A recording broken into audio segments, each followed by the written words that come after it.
everyone, this is going to be my first Warlock video. I won't be going over gemming, reforging, and specs. I'll do that in a future video.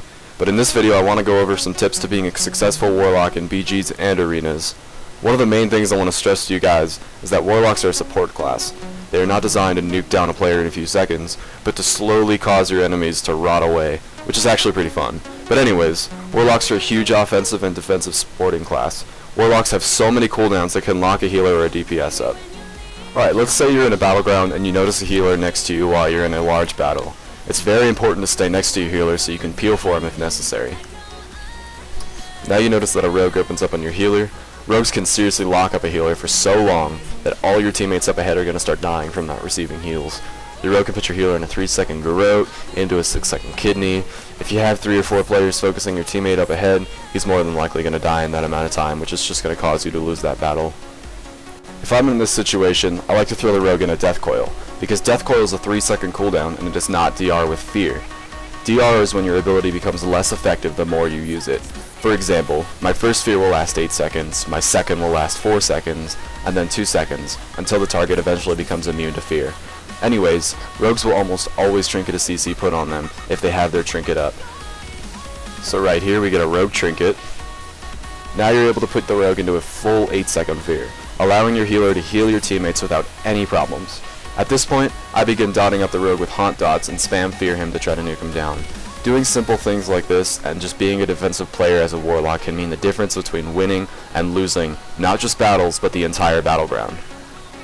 Now I'm going to show you guys an example of what I was talking about before. Before I begin dotting up the other team, I notice the Paladin healer on my team. I notice he's on my right and nothing is going wrong. I then notice the Feral open up on him.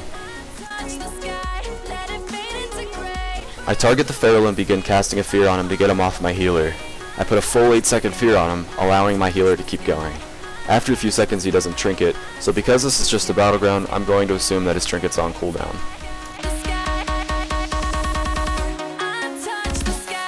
After noticing that he's not going to trinket, I begin throwing some dots offensively onto the enemy players.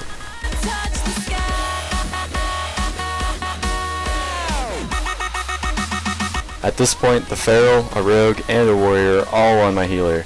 My healer is in serious trouble here, so I use Howl of Terror, freeing him again.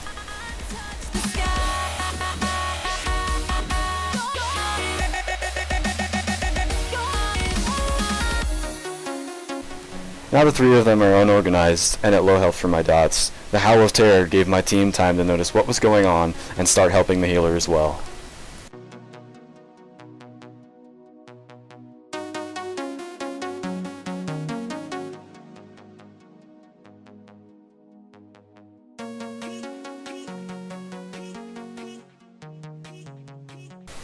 That was just a perfect example of what a Warlock is capable of defensively.